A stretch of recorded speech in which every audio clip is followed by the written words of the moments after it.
San Luis Obispo Public Health is taking extra measures to ensure all residents are boosted. Nicotine sales are increasing rapidly due to a new marketing tactic by tobacco distributors. And why King Coffee's new location on Taft Street expects to become a place for creative arts. Broadcasting from Swanson Studios, you're watching Mustang News. Hello and welcome to Mustang News TV. I'm Sophie Lincoln. And I'm Ethan Tejas. Let's get into today's top stories. Mobile vaccine clinics have been popping up all over the county. Reporter Nico Vinuela has more on the effectiveness of these initiatives as well as information on who is spearheading them. The San Luis Obispo County Public Health Department is facilitating access to COVID booster and flu vaccines across the county through pop-up vaccine clinics. Last Wednesday, one clinic appeared at CL Elementary School on Balboa Street, spearheaded by Medical Reserve Corps volunteer Dr. Paul Malarick. So we go out to various sites, whether they're churches, schools, community centers, and we're invited, and we give the COVID vaccines. Malarick says that they receive vaccines from the county and help distribute them to communities across SLO. He says that many people from underserved communities across the county, specifically the Latinx community, often come to these pop-up vaccine clinics. Because of that, the pop-ups come equipped with trilingual translators as well as volunteers who thoroughly explain medical terms and information. So people are generally really happy with going to us because we take the extra time of explaining things to them in any kind of terms that is understandable, and to give total informed consent. And we like to think that we do a better job than, let's say, going to some chain pharmacy, for example. Getting vaccinated at these clinics is fast, effective, and cost-free. I walked right in, they let me know which classroom it was, they greeted me really great. I waited maybe 5 minutes, maybe less than that, and I got the shot. So now I'm good. The clinics also tend to see great success in terms of turnout. The last, let's say 5 clinics, we had anywhere from 89 people to 205 people. So sometimes we have, really, really big clinics. For more information on the next pop-up vaccine clinic near you, visit slocounty.ca.gov. For Mustang News, I'm Nico Vinuela. More mobile vaccine clinics are set to appear in SLO for the foreseeable future. Information on where to find these can be found online at slocounty.ca.gov and on SLO County Public Health social media. Tobacco and vape sales are on the rise due to a new marketing tactic flavoring electronic cigarette devices as more appealing flavors. San Luis Obispo's Public Health Department recently released a press release regarding a significant drop in tobacco grades due to a lack of flavor restrictions in e-cigarettes countywide. Every year, the American Lung Association releases an annual report on counties across the nation rating every state in 5 key areas: smoke-free outdoor air, smoke-free housing, reducing tobacco sales, flavored tobacco restrictions, and an overall tobacco control grade. This year, a new category of sales restrictions were added to emphasize the effects of fun-sounding flavored tobacco products have had in increasing sales incredibly, especially among a younger age group. San Luis Obispo County has yet to pass unanimous jurisdiction on sale restrictions regarding flavored products. Every single city within the county received an F besides Morro Bay, who received a D only on the basis that Morro Bay has banned all flavored products except menthol. Despite the low grades, the only cities that have enacted stronger sale restrictions are Arroyo Grande, Morro Bay, and San Luis Obispo, and have since requested reevaluations. Local coffee shop King Coffee has opened up a second location in San Luis Obispo, this one with even more room for creativity.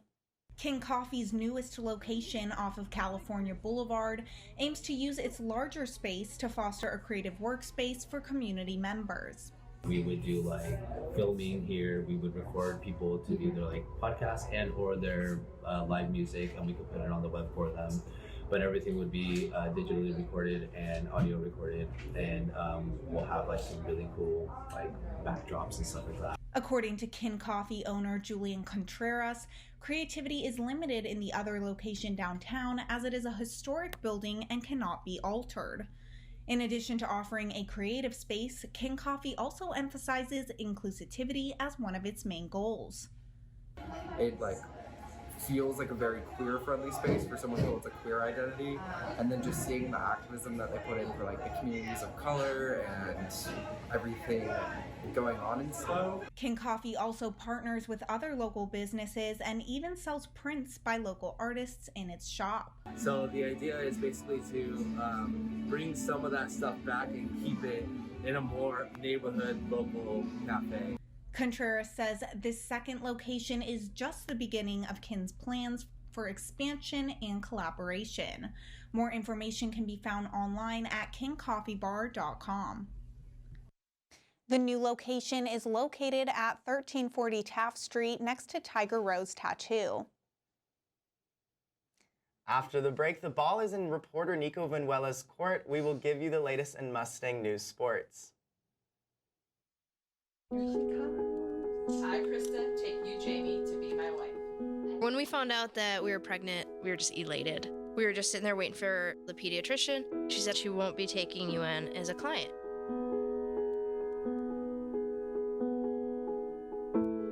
We are a lesbian couple, but she's just a baby. She's the one you're denying the service to.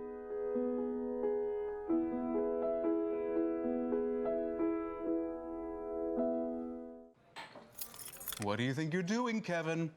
Was just gonna drive home. There are several warning signs present that you shouldn't be driving. Like hearing voices? Like your text-to-emoji ratio? Oh man, the selfies. Selfie, nailed it. We all have warning signs that let us know that we're probably not okay to drive. Mine is pretending to be your subconscious. Craig, come on man, let's split a ride home.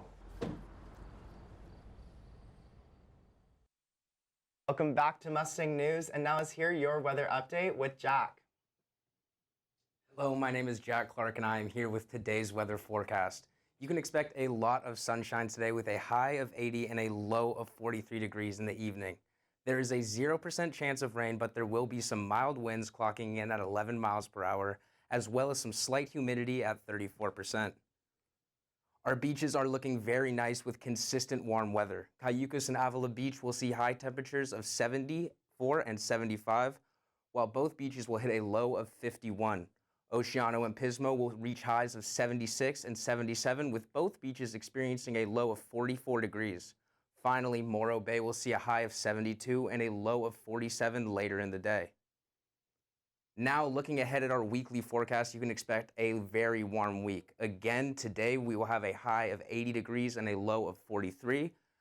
Tomorrow will get even warmer with a high of 83 and a low of 43.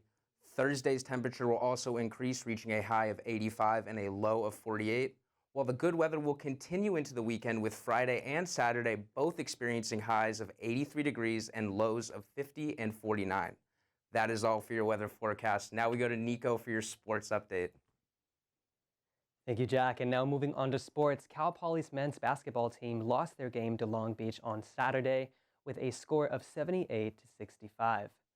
The Mustangs had the upper hand throughout most of the first and second halves of the game, even leading 53-51 with 8 minutes to spare. Long Beach ended up outscoring the Mustangs 27-12 in those 8 minutes, thereby scoring their 7th victory in the Big West Conference.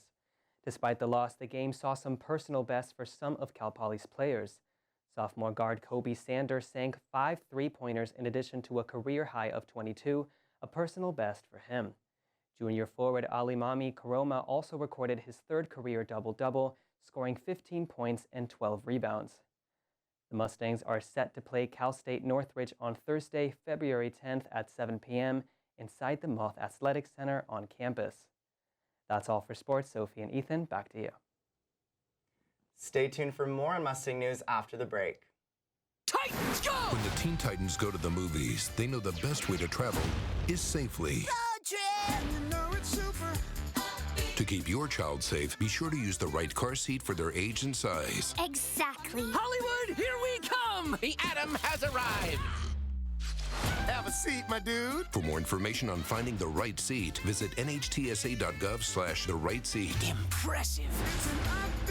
Brought to you by the National Highway Traffic Safety Administration and the Ad Council.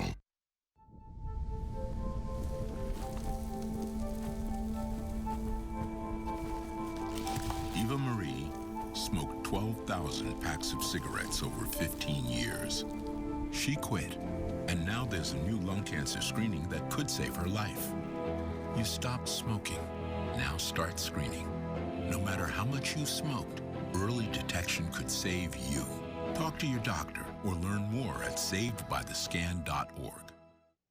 San Luis Obispo nightclub The Graduate closed their doors in August, leaving line dancing fans without a place to go. Reporter Ava Kirshner tells us how the tradition is returning to the area and where to find it.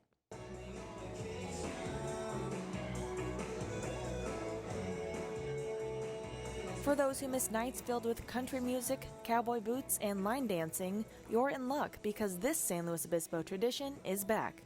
And it all starts with dancing lessons from the Cal Poly Country Line Dancing Club. So we've always had this awesome connection with the community to make sure to provide teaches. The Graduate used to be a very big part of Cal Poly's culture, right?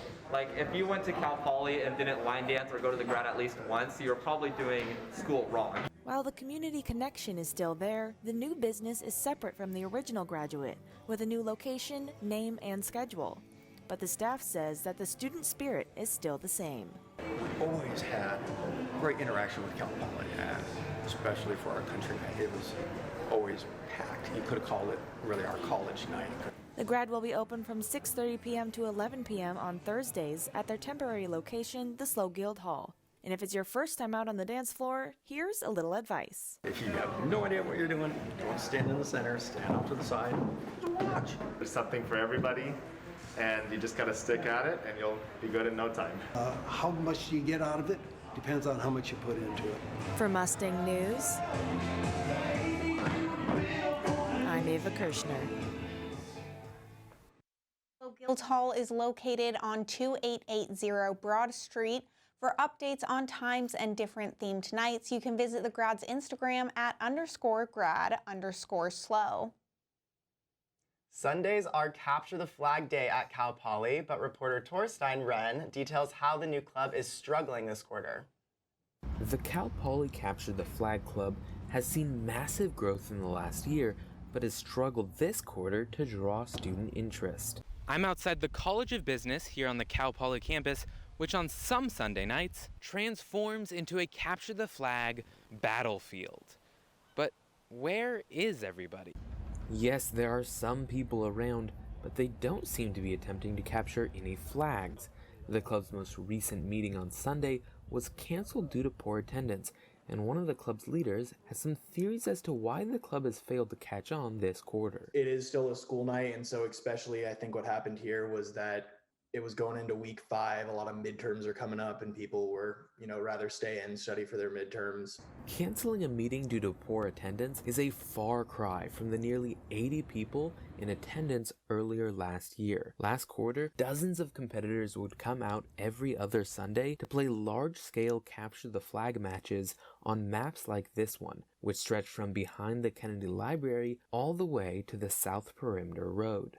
But poor attendance this quarter is not the only hurdle that the Capture the Flag Club faces. Their attempts to be recognized as an official club have been met with pushback from ASI due to safety concerns. For a club, it would have to be very regulated, and they would take a lot of the aspects of the game and sort of nerf everything. So I was fairly against that. According to Carmen, ASI raised concerns about distinguishing between people playing the game and passers-by. The future of the club is still up in the air, but for now, they intend to still meet every other Sunday. For Mustang News, I'm Torstein Wren. If you are interested in attending the unofficial Capture the Flag Club, you can find them on Instagram at CP Capture the Flag.